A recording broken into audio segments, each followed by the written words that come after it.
In this video, I'm going to show you how to solve Photoleap app not working. So in case your Photoleap app, as you can see over here, I have it installed, is not working, what you have to do is the following.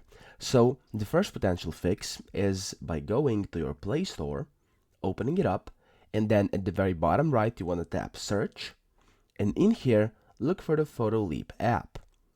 You want to go to the apps page and look if there's any updates. If instead of open over here on the right, it says update or something along those lines, press the update button and wait for the app to update. Then simply open it up and see if it's now working.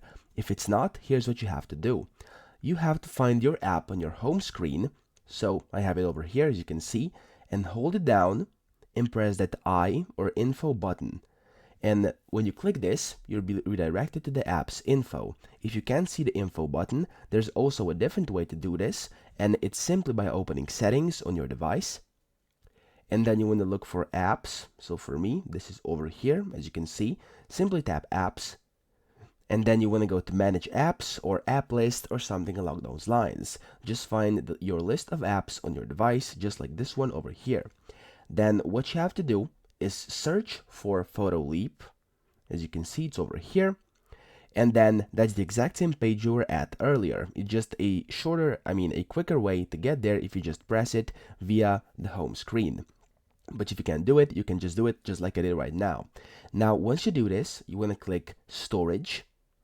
And inside Storage, you first want to clear the cache. And the way you do this is by pressing Clear Data and then pressing Clear Cache. And then press OK. And that's it. See if your app's now working. If it's not, come back to this site, so to this settings site, and then press clear all data at the very bottom.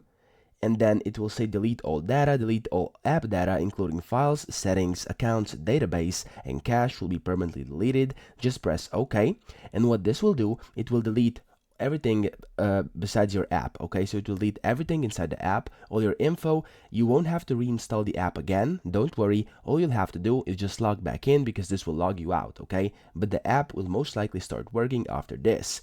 If it's still not working, what you can do is easily uninstall the app and then install it back again via the Play Store, the newly updated version. Then you can also try restarting your device and seeing if that works.